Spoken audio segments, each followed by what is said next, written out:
Everybody. तो इस video में हम यूनिट डायमेंशन के प्रीवियस ईयर क्वेश्चंस करेंगे जो क्वेश्चन जेईई मेन के एग्जाम में 2024 ईयर में आए थे। ठीक है, और हम दोनों अटेम्प्ट के क्वेश्चन करेंगे, सारी शिफ्ट के क्वेश्चन करेंगे। इससे पहले मैं जेईई मेन 2025 ईयर में जो क्वेश्चन आए थे वो सॉल्व कर चुकी हूँ। If you haven't check those videos please check it out. तो स्टार्ट करते हैं। हमारे पास फर्स्ट क्वेश्चन है, time period of oscillation of same simple pendulum measured using 4 clocks are 4.62, 4.632, 4.6 and 4.64 seconds. The arithmetic mean of these readings in correct significant figure is. देखो mean कैसे निकालते हैं, पहले तो हम सारी क्वांटिटीज को ऐड करते हैं, जितनी भी क्वांटिटीज है हमारे पास। 4.62 plus 4.632 plus 4.6 plus 4.64 divided by 4। ठीक है, ओके तो सबसे पहले ऐड हो रहा है। रूल ऑफ एडिशन क्या कहता है कि जब हम ऐड करते हैं किन्हीं क्वांटिटीज को तो उसका जो आंसर होता है वो लीस्ट सिग्निफिकेंट फिगर होना चाहिए डेसिमल के बाद, जो हमारे एक्चुअल में नंबर्स की बनते हैं उसके।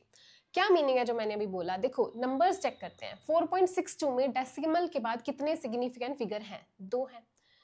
नेक्स्ट में कितने हैं डेसिमल के बाद, कितने सिग्निफिकेंट फिगर हैं? 3। इसमें है 1 और इसमें है 2। तो एडिशन में जो रिजल्ट आएगा उसके आंसर में एक ही सिग्निफिकेंट फिगर होना चाहिए। रूल ऑफ एडिशन कहता है सिग्निफिकेंट फिगर का। ठीक है, तो जब इन सबको हम ऐड करेंगे और डिवाइड बाय 4 करेंगे तो एडिशन के बाद जो आंसर आएगा उसमें डेसिमल के बाद एक ही सिग्निफिकेंट फिगर होना चाहिए। तो आंसर में अल्टीमेटली ओवरऑल आंसर में भी एक ही सिग्निफिकेंट फिगर होना चाहिए। तो ऑप्शन में डेसिमल के बाद किसके पास एक सिग्निफिकेंट फिगर है? ऑप्शन नंबर ए के पास। ऑप्शन नंबर ए सही हो जाएगा। इतनी कैलकुलेशन करने की जरूरत ही नहीं है एग्जाम में। ठीक है, नेक्स्ट क्वेश्चन करते हैं। To find spring constant K experimentally, a student commits 2% positive error in measurement of time and 1% negative error in measurement of mass. The percentage error in determining K is. तो सबसे पहले time period हम कैसे लिखते हैं? m and k की form में वो लिख लेते हैं। टाइम पीरियड हम लिखते हैं 2 पाई m by k। अब ऐसे क्वेश्चन को सॉल्व कैसे करते हैं? स्टैंडर्ड फॉर्म में ले आते हैं पहले इस टाइम पीरियड को। Standard form, what do I mean by standard form? लिख लेते हैं। देखो a b over c cube c square d cube. तो जब हम एरर निकालते हैं तो हम कैसे लिखते हैं? a b c की पावर -2 d की पावर -3।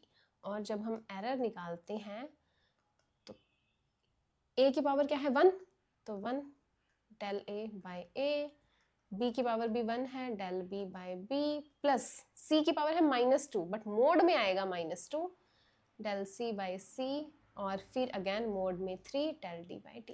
ठीक है, सिमिलरली हम टाइम पीरियड को भी ऐसे ही लिखेंगे।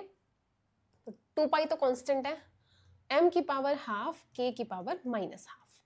अब हमने क्या निकालना है? Percentage error. ठीक है, तो del t by t times 100 equal to half del m by m times 100 plus half del k by k times 100। ठीक है, अब मुझे निकालना है del k by d, percentage error in determining k। ये टर्म मुझे निकालनी है। ओके, अब हमें गिवन क्या है? 2% positive error in measurement of time.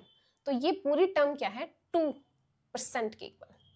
ठीक है, इक्वल टू, और 1% negative error in measurement of mass, तो हाफ, और ये टर्म है हमारे पास -1% प्लस हाफ, ये मुझे निकालनी है value del k by k 200।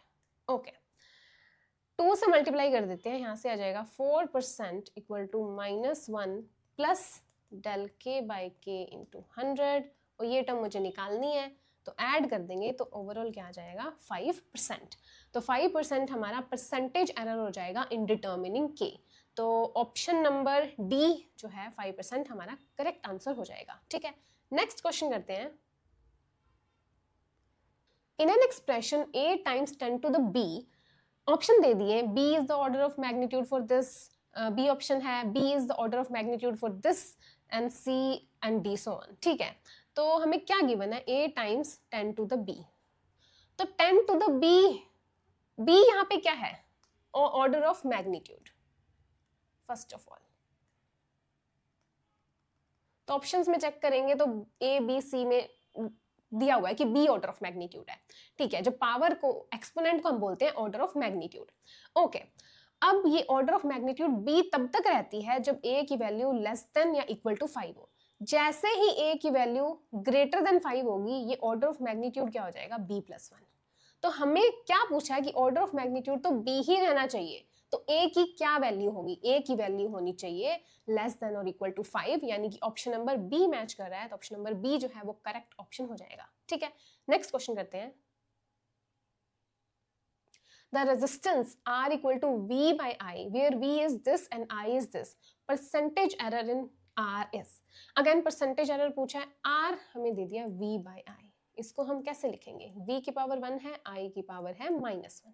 Percentage error R में निकालना है, तो del R by R into 100 मुझे निकालना है, equal to 1 del V by V into 100 plus mode में -1 आएगा तो 1 हो जाएगा del I by I into 100। ठीक है, अब जो गिवन है उसको ध्यान से देखते हैं। यहां पर है V plus minus del V, ठीक है, अगेन यहाँ है I plus minus del I, तो V की वैल्यू है यहाँ पर del V की वैल्यू है 5 और V की वैल्यू है 200, ठीक है, टाइम्स 100 प्लस del I की क्या वैल्यू है 0.2, 0.2 को मैं लिख लेती हूँ 2/10 और I की वैल्यू है 20 into 100। ठीक है, अब कैंसिल करते हैं, यहाँ से कैंसिल हो जाएगा, यहाँ से यहाँ पर बचेगा 5/2 प्लस 2/2 यानी कि 7%, 7/2% हमारा क्या हो जाएगा, परसेंटेज एरर। ओके, 7/2% यानी कि 3.5% क्या हो जाएगा, परसेंटेज एरर इन रेजिस्टेंस। तो आंसर चेक करते हैं, ऑप्शन नंबर डी जो है वो करेक्ट ऑप्शन हो जाएगा। ठीक है, नेक्स्ट क्वेश्चन करते हैं। A physical quantity Q depends on A B C as, ठीक है, एक्सप्रेशन दे दिया मुझे, परसेंटेज एरर मुझे दे दिया है A B C में 3%, 4%, 5%। Percentage error in Q is, Q में परसेंटेज एरर निकालना है। ठीक है, अगेन हम अपनी स्टैंडर्ड फॉर्म में लिखते हैं, A की पावर 4 है, B की पावर 3 है और C की पावर है -2। परसेंटेज एरर निकालना है, यानी कि मुझे क्या निकालना है, del Q by Q times 100 equal to 4 times del A by A into 100 plus 3 times del B by B into 100 plus -2 times del C by C into 100। अब परसेंटेज एरर मुझे ए बी सी में already दे दिया, यानी कि ए में percentage error कितना है 3%, ये टोटल वैल्यू क्या है 3%। बी में क्या गिवन है 4%, ये टोटल वैल्यू क्या आ जाएगी 4%, और यहाँ पर सिमिलरली ये वैल्यू आ जाएगी 5%। तो पुट करते हैं values, 4 into 3 plus 3 into 4 plus ये मोड में आएगा 2 into 5, तो ऐड करते हैं 12 plus 12 plus 10, 24 plus 10 34%, क्योंकि ये सब वैल्यूज परसेंटेज में ही थी ऑलरेडी। ठीक है, तो आंसर क्या हो जाएगा 34%। तो ऑप्शन नंबर सी जो है वो करेक्ट ऑप्शन हो जाएगा। परसेंटेज एरर इन क्यू क्या आ जाएगा 34%। ठीक है, नेक्स्ट क्वेश्चन करते हैं। If percentage error in measuring length and diameter of a wire are 0.1% each, then percentage error in measuring its resistance will be। देखो लेंथ और डायमीटर में मुझे परसेंटेज एरर दे दिया, क्या है 0.1%। तो परसेंटेज एरर निकालना है रेजिस्टेंस में। रेजिस्टेंस लेंथ और डायमीटर से कैसे कनेक्टेड है, रेजिस्टेंस को हम लिखते हैं रो एल बाई ए। ठीक है, और लेंथ की फॉर्म में तो आ गया, अब डायामीटर की फॉर्म में लाना है, तो एरिया ऑफ क्रॉस सेक्शन हम लिख लेते हैं पाई आर स्क्वायर, क्योंकि वायर है, और आर क्या होती है हमारे पास d/2, तो हम आर को रिप्लेस कर देंगे d/2 से, रो एल ओवर पाई d/2 स्क्वायर, यहाँ पर आ जाएगा रो एल पाई 4 ऊपर चला जाएगा d स्क्वायर। ठीक है, 4 रो और पाई क्या है, कांस्टेंट है, क्योंकि रेजिस्टिविटी एक मटेरियल की कांस्टेंट होती है। तो यहाँ पर अल्टीमेटली एक्सप्रेशन क्या बचेगा, l की पावर 1 और d की पावर -2, ये एक्सप्रेशन लाना है। उसके बाद क्वेश्चन सिंपल है, ठीक है। परसेंटेज एरर निकालना है रेजिस्टेंस में, तो ठीक है, लिखते हैं इसको, del r by r into 100 equal to del l by l into 100 plus 2 आ जाएगा del d by d into 100। और परसेंटेज एरर और लेंथ और डायामीटर में तो मुझे पता है 0.1%, ठीक है। तो 0.1%, ये टोटल वैल्यू 0.1% है, 0.1% प्लस 2 टाइम्स 0.1%, तो कितना आ जाएगा, 0.1% प्लस 2 टाइम्स 0.1% यानी कि 0.2%, तो आंसर क्या आ जाएगा, 0.3%। तो आंसर क्या हो जाएगा हमारे पास, ऑप्शन नंबर ए 0.3%, ठीक है। नेक्स्ट क्वेश्चन करते हैं, the equation of stationary wave is this, which of the following is not correct. तो जो करेक्ट नहीं है वो फाइंड आउट करना है हमें। ऑप्शंस दे दिए हैं। ऑप्शन नंबर ए है dimension of N is this, तो एन कहाँ पे है, साइन के एंगल के अंदर, और एंगल क्या होता है, एक डायमेंशन लेस होती है, साइन थीटा भी एक डायमेंशन लेस क्वांटिटी है। तो यानी कि 2 पाई एन टी बाई लैम्डा, ये अगर डायमेंशन लेस होगा यानी कि जो न्यूमरेटर है उसका डायमेंशन भी लैम्डा के इक्वल ही होना चाहिए, ताकि लैम्डा न्यूमरेटर और डिनोमिनेटर में कैंसिल हो जाए, तो अल्टीमेटली क्या बचे, एक डायमेंशन लेस क्वांटिटी, ठीक है। 2 पाई तो एक कॉन्स्टेंट है, ठीक है।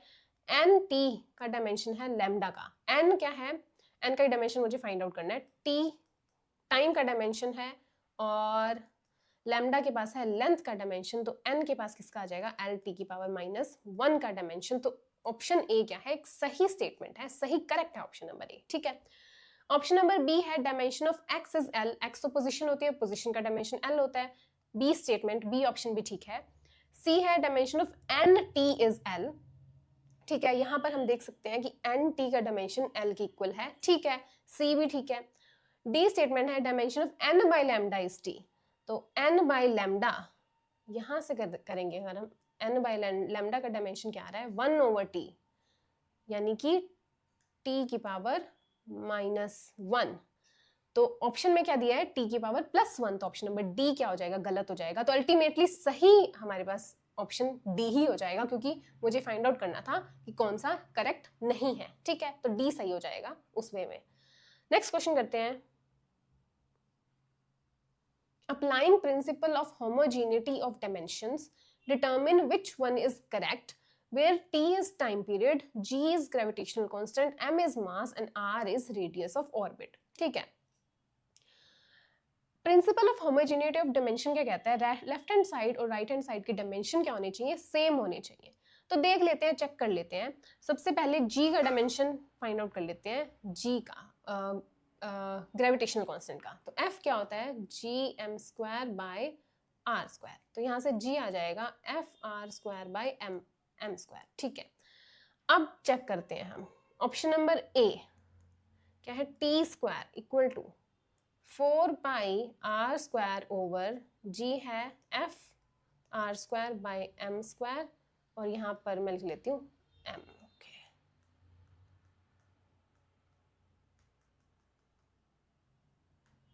ठीक है, m² यहाँ पर है m, ओके। यहाँ से r² कैंसिल हो जाएगा, एक m से m कैंसिल हो जाएगा, और यहाँ पर बचेगा m बाई f।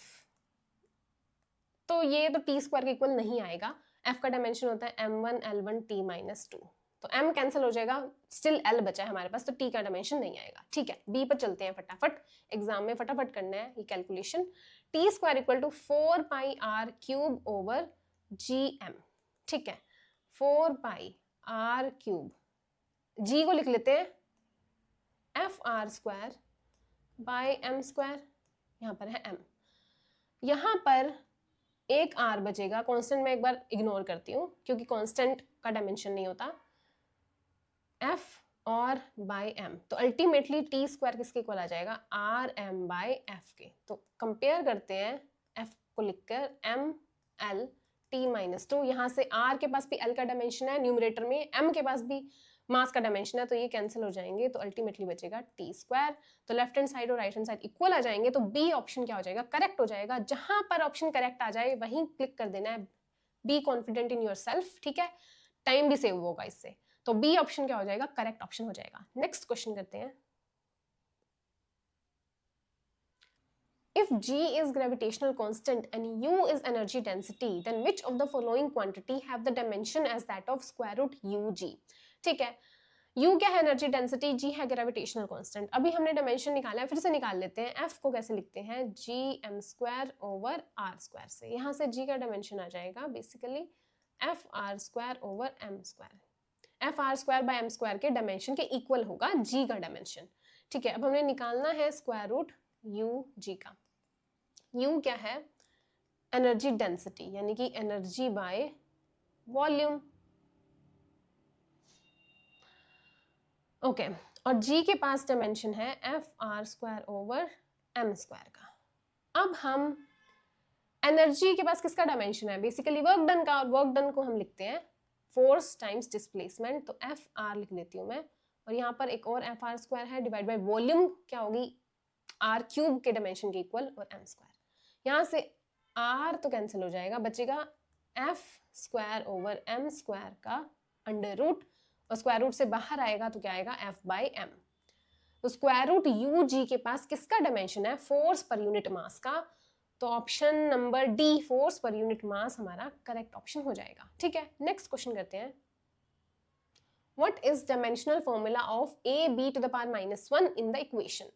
मुझे इक्वेशन दे दी है, रियल गैस इक्वेशन मुझे दे दी है, A बाय B का इसेंशियली मुझे क्या निकालना है, डायमेंशनल फॉर्मूला, ठीक है। तो इक्वेशन लिख लेते हैं पहले, P plus A by V square V minus B equal to RT। अब कोई क्वांटिटी किसी में ऐड या सब्ट्रैक्ट तभी होती है जब दोनों क्वांटिटी सेम हो, यानी कि 5 apples plus 5 apples equal to 10 apples, but 5 apples plus 5 oranges means nothing. तो दोनों क्वांटिटी क्या होनी चाहिए जिसमें हम ऐड या सब्ट्रैक्ट कर रहे हैं, सेम होती है, ठीक है। तो V by minus B, V में सब्ट्रैक्ट हो रहा है B, तो B के पास भी वॉल्यूम का ही डायमेंशन होगा, ठीक है। सिमिलरली प्रेशर में ऐड हो रहा है A बाई बी स्क्वायर, तो A बाई बी स्क्वायर के पास भी प्रेशर का डायमेंशन होगा, ओके। तो A के पास किसका डायमेंशन होगा, प्रेशर टाइम्स वॉल्यूम स्क्वायर का। प्रेशर कैसे लिखते हैं, फोर्स बाय एरिया, क्योंकि फोर्स एनर्जी इन सबके डायमेंशनल फॉर्मूला याद रखने होते हैं। फोर्स बाय एरिया, वॉल्यूम को मैं वी लिख लेती हूँ 2 टाइम्स। यहाँ से वॉल्यूम को लिख लेते हैं एरिया लेंथ, क्योंकि मैं एरिया कैंसिल करना चाहती हूँ, और यहाँ से वॉल्यूम, एक एरिया से एक एरिया कैंसिल। यहाँ पर फोर्स का डायमेंशन फॉर्मूला होता है MLT माइनस 2, और L का होता है L, और वॉल्यूम का होता है L क्यूब। तो यहाँ पर A का क्या डायमेंशन आ जाएगा, M L की पावर 5 और T की पावर -2। और मुझे इसेंशियली निकालना किसका था, A बाय B, यानी कि A times B to the -1। तो A का है मेरे पास M L की पावर 5 T की पावर -2, और B का है मेरे पास L क्यूब, यानी कि L की पावर -3, क्योंकि B की पावर है -1, ठीक है। तो M एज इट इज रहेगा, L में सब्ट्रैक्ट होगा 3, यानी कि 2 बचेगा T -2। तो ML2T -2 हमारा आंसर हो जाएगा। ML2T -2 ऑप्शन नंबर ए जो है वो करेक्ट ऑप्शन हो जाएगा, ठीक है। नेक्स्ट क्वेश्चन करते हैं। If epsilon naught is permittivity of free space and E is electric field, then epsilon naught times E square has the dimension. Epsilon naught E square का मुझे dimension निकालना है, ठीक है, ओके। E को कैसे लिखते हैं हम, 1/4 पाई epsilon naught Q by R square. यहाँ से एप्सिलॉन नॉट E का डायमेंशन आ जाएगा Q बाय R स्क्वायर, क्योंकि 4 पाई कॉन्स्टेंट है, उसका डायमेंशन नहीं होता। हमें एक और E चाहिए, यानी कि एप्सिलॉन नॉट एक और E से मल्टीप्लाई कर देंगे, Q बाय R स्क्वायर। हाँ, तो लेफ्ट हैंड साइड में तो मेरी डिजायर्ड क्वांटिटी बन जाएगी एप्सिलॉन नॉट E स्क्वायर, जिसका मुझे डायमेंशन निकालना है। राइट हैंड साइड में है Q by R square E। E को मैं क्या लिखूंगी, F बाय Q। अगेन मुझे फोर्स का डायमेंशन याद है, तो Q से Q तो कैंसिल हो जाएगा, फोर्स का आएगा MLT -2, और डिनोमिनेटर में है L स्क्वायर, तो आ जाएगा L की पावर -2। यहाँ से आ जाएगा M L की पावर -1 और T की पावर -2। तो ml माइनस 1 t की पावर -2। ऑप्शन नंबर बी जो है वो करेक्ट ऑप्शन हो जाएगा। ठीक है, नेक्स्ट क्वेश्चन करते हैं। Dimensional formula of latent heat is, latent heat कहाँ लिखते हैं हम, Q इक्वल टू ml में, तो L यहाँ से आ जाएगा Q बाई एम, तो Q बाई एम का अगर मैं डायमेंशन निकाल लूँ तो L का भी वही डायमेंशन होगा। ठीक है, Q के पास किसका डायमेंशन है, वर्क का, और वर्क कैसे लिखते हैं हम, force times displacement over m। अब Q को मैंने फोर्स टाइम्स डिस्प्लेसमेंट नहीं लिखा है, Q को मैंने फोर्स टाइम्स डिस्प्लेसमेंट के डायमेंशन के इक्वल लिखा है, ये क्लियर होना चाहिए।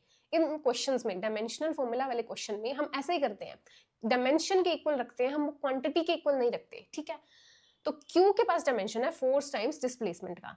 अब फोर्स का डायमेंशनल फॉर्मूला तो याद है, mlt माइनस 2, डिस्प्लेसमेंट है L ओवर मास है m, तो यहां से आ जाएगा L2t माइनस 2। ओके, तो L2t माइनस 2, m की पावर 0 है, तो ऑप्शन नंबर ए जो है वो करेक्ट ऑप्शन हो जाएगा। ठीक है, नेक्स्ट क्वेश्चन करते हैं। The de Broglie wavelength is lambda equal to h by root 2 me. The dimensional formula of Planck's constant is, देखो यहाँ से भी निकाल सकते हैं डायरेक्टली, हम E equal to H nu से भी निकाल सकते हैं, डजंट मैटर, डायमेंशनल फॉर्मूला तो सेम ही आएगा, किसी भी फॉर्मूला से निकाल लेंगे। तो H क्या आ जाएगा, E बाई न्यू के इक्वल, E का याद होता है ml2t माइनस 2 और फ्रीक्वेंसी है 1 बाई टी, तो यहां से आ जाएगा ml2t माइनस 1, ईजी, एक स्टेप में आंसर निकल जाएगा, ml2t minus 1, option number C जो है वो करेक्ट ऑप्शन हो जाएगा। ठीक है, नेक्स्ट क्वेश्चन करते हैं। Dimensional formula of angular impulses, impulse कैसे लिखते हैं हम, चेंज इन लीनियर मोमेंटम, और एंगुलर इंपल्स कैसे लिखेंगे, चेंज इन एंगुलर मोमेंटम।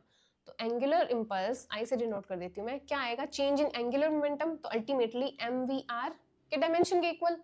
ठीक है, m के पास डायमेंशन मास ही है ऑलरेडी, ये v के पास होता है, v क्या होती है, मीटर्स पर सेकेंड। ठीक है, यानी कि मीटर्स l पर सेकेंड, यानी कि t की पावर -1, और r के पास l का डायमेंशन है। ठीक है, कंबाइन करेंगे L2t माइनस 1, तो ऑप्शन नंबर ए ही मैच कर जाएगा, ऑप्शन नंबर ए क्या हो जाएगा, करेक्ट आंसर हो जाएगा। ठीक है, नेक्स्ट क्वेश्चन करते हैं। The equation of state of real gas is given by this, the dimension of a by b square is similar to that of। अब देखो हमने सिमिलर क्वेश्चन ऐसा कर लिया है, तो क्या करना है, पॉज द वीडियो और फिर क्वेश्चन सॉल्व करो and then resume the video to check the answer कि सही किया है या नहीं। ठीक है, सॉल्व करते हैं। इक्वेशन है p plus A by V square, v minus B equal to R T. ठीक है, अगेन यहाँ पे कुछ ऐड या सब्ट्रैक्ट हो रहा है, तो b के पास भी किसका डायमेंशन होगा, वॉल्यूम का ही, और a बाय वी स्क्वायर के पास है प्रेशर का डायमेंशन, तो अल्टीमेटली a के पास है पी वी स्क्वायर का। अब ये मैं सॉल्व नहीं कर रही हूँ क्योंकि मुझे ऑप्शंस में डायमेंशनल फॉर्मूला नहीं पूछा है। ठीक है, तो a बाय बी स्क्वायर की बात की है, a by B square, a के पास है पी वी स्क्वायर का ओवर b स्क्वायर है v स्क्वायर, तो अल्टीमेटली क्या आ जाएगा, प्रेशर का a बाय बी स्क्वायर, तो आंसर क्या हो जाएगा, d प्रेशर।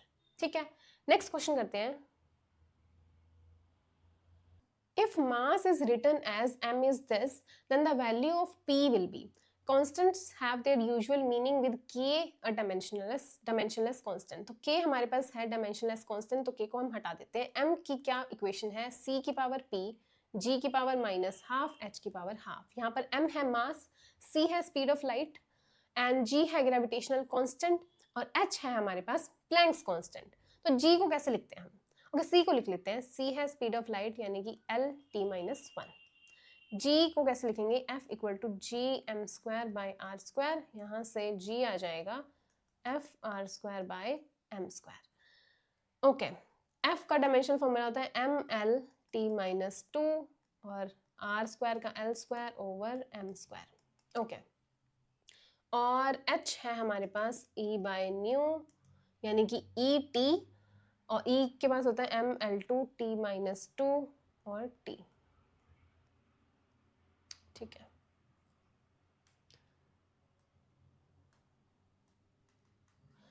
अब ध्यान से देखने वाली बात है, इजी तरीका क्या है इस क्वेश्चन को करने का, लेफ्ट हैंड साइड में मास है, अब या तो सिर्फ मास पकड़ लेते हैं या फिर लेंथ पकड़ लेते हैं या टाइम पकड़ लेते हैं, तीनों क्वांटिटीज कंपेयर नहीं करेंगे ऐसे क्वेश्चन में। टाइम ले लेते हैं, टाइम से करके दिखाती हूँ मैं। c के पास टाइम की पावर है -1, यहाँ पर आ जाएगी टाइम की पावर -2 और यहाँ पर आ जाएगी टाइम की पावर -1। तो लेफ्ट हैंड साइड में टाइम की पावर क्या है 0, तो लिख लेते हैं t की पावर -1 की पावर है p, t की -2 की पावर है -12 g के पास, और h के पास है t की पावर -1, उसकी पावर गिवन है हाफ। तो यहाँ से आ जाएगा -p + 1 -12, और लेफ्ट हैंड साइड में t की पावर क्या है 0, तो 0 के इक्वल रख देंगे, -p + ½ = 0। p की क्या वैल्यू आ जाएगी, हाफ आ जाएगी। सिमिलरली अगर मास को पकड़ के चलेंगे तो वैसे ही करना है, और लेंथ को पकड़ के चलेंगे तो भी वैसे करना है, पर मास की पावर इक्वेट करनी है 1 से, क्योंकि लेफ्ट हैंड साइड में 1 है मास की पावर और लेंथ की पावर 0 है। ठीक है, तो तीनों कंपेयर नहीं करेंगे हम। ठीक है, तो हाफ आ जाएगी p की वैल्यू, तो ऑप्शन नंबर बी जो है वो करेक्ट ऑप्शन हो जाएगा। ठीक है, नेक्स्ट क्वेश्चन करते हैं। A force is represented by this equation. The dimensions of b square by a is x, हमें डिस्टेंस दे दिया, t है टाइम। ठीक है, b स्क्वायर बाय a का डायमेंशन निकालना है। अगेन ऐड हो रही है quantities, f = ax² plus bt की power half. ax², left hand side में क्या है फोर्स, तो फोर्स में फोर्स ही ऐड होगा और अल्टीमेटली क्या देगा, हमें फोर्स देगा। तो ax² के पास भी फोर्स का डायमेंशन है, bt की पावर हाफ के पास भी फोर्स का डायमेंशन है। तो ax² = फोर्स का डायमेंशन। ठीक है, तो x क्या है l² = फोर्स है mlt - 2। यहां से a का डायमेंशन आ जाएगा m l की पावर -1 t की पावर -2। सिमिलरली bt की पावर हाफ के पास भी फोर्स का डायमेंशन है, और फोर्स का डायमेंशन होता है mlt की पावर -2 bt की पावर हाफ। तो b के पास क्या आ जाएगा ml t की पावर -2 -½ और b के पास डायमेंशन आ जाएगा ml t की पावर -5/2। ठीक है, पूछा क्या है b² बाय a। ठीक है, b² बाय a के पास किसका डायमेंशन होगा, b² कर लेते हैं, m² l² t की पावर -5 हो जाएगा, और a के पास है ml - 1 t - 2। यहाँ पे आ जाएगा m की पावर 1 बचेगी, l में 1 ऐड हो जाएगा, l³ हो जाएगा, और t में -5 + 2 हो जाएगा, तो -3 हो जाएगा। तो m l³ t की पावर -3, ऑप्शन नंबर डी जो है वो करेक्ट ऑप्शन हो जाएगा। ठीक है, नेक्स्ट क्वेश्चन करते हैं। Consider two physical quantities A and B related to each other as this, where E, X, T have dimension of energy, length and time respectively. The dimension of A, B is. Okay, तो E दे दिया B - x² / AT।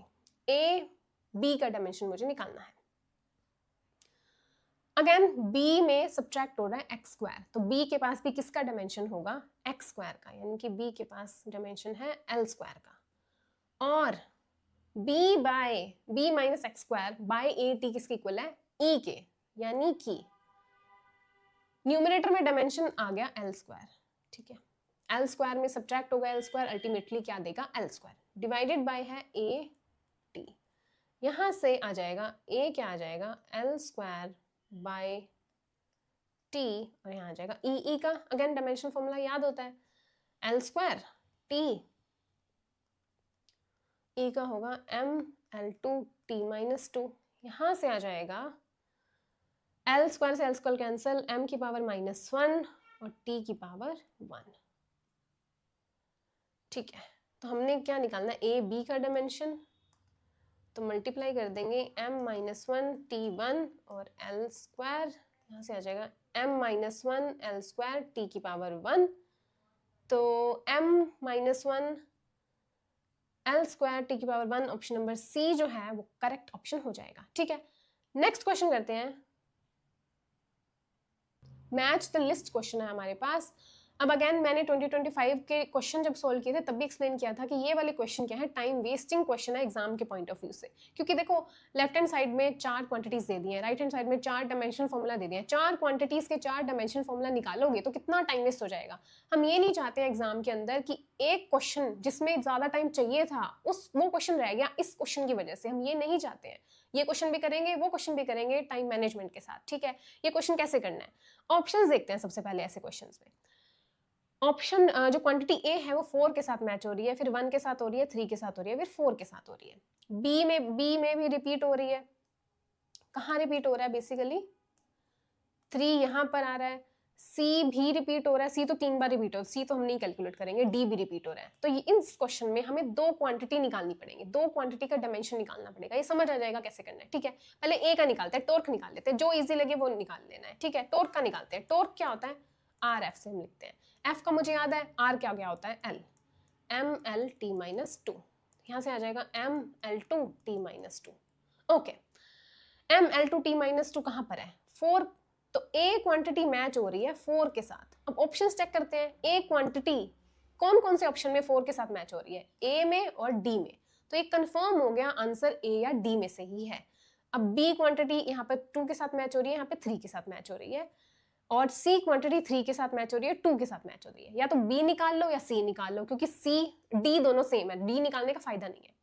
तो हम B निकाल लेते हैं, magnetic field, magnetic movement भी निकाल सकते हैं, इट्स ऑन यू, ठीक है। मैग्नेटिक फील्ड निकालते हैं,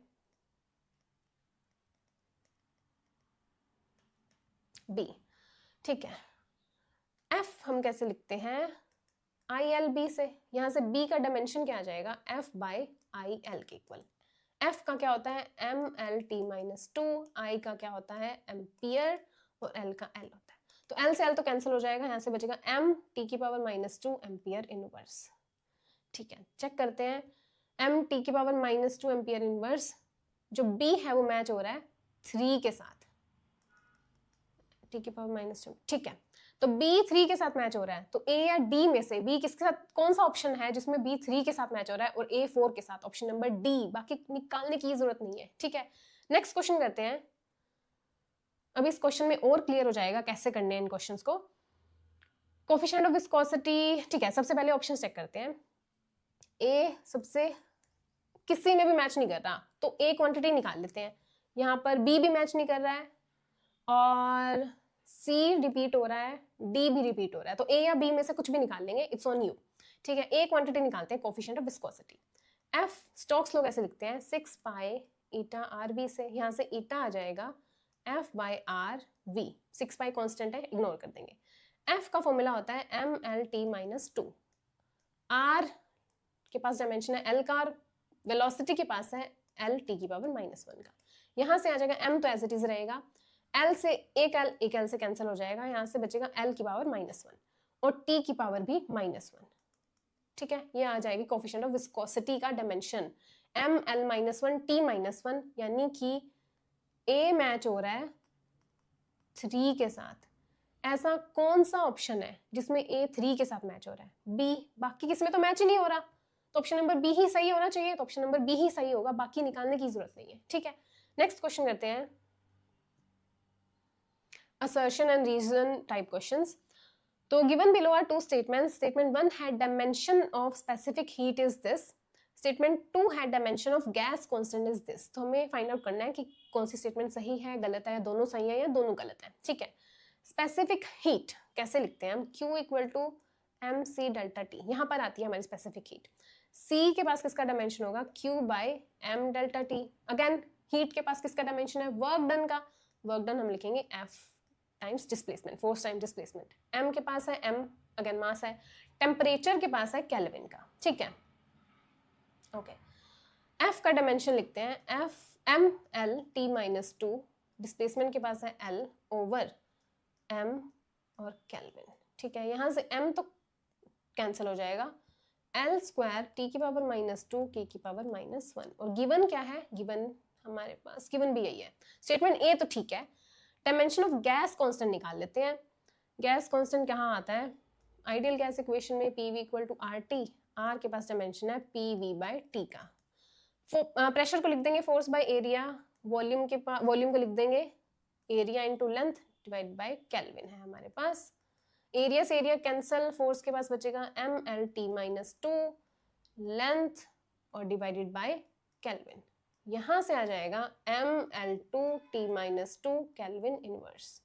ठीक है, mL2T-2 यहाँ पे -2 आना चाहिए, तो ये स्टेटमेंट 2 क्या हो जाएगी, गलत हो जाएगी। Statement 1 is correct, statement 2 is incorrect, तो ऑप्शन नंबर डी जो है वो करेक्ट ऑप्शन हो जाएगा। ठीक है, नेक्स्ट क्वेश्चन करते हैं।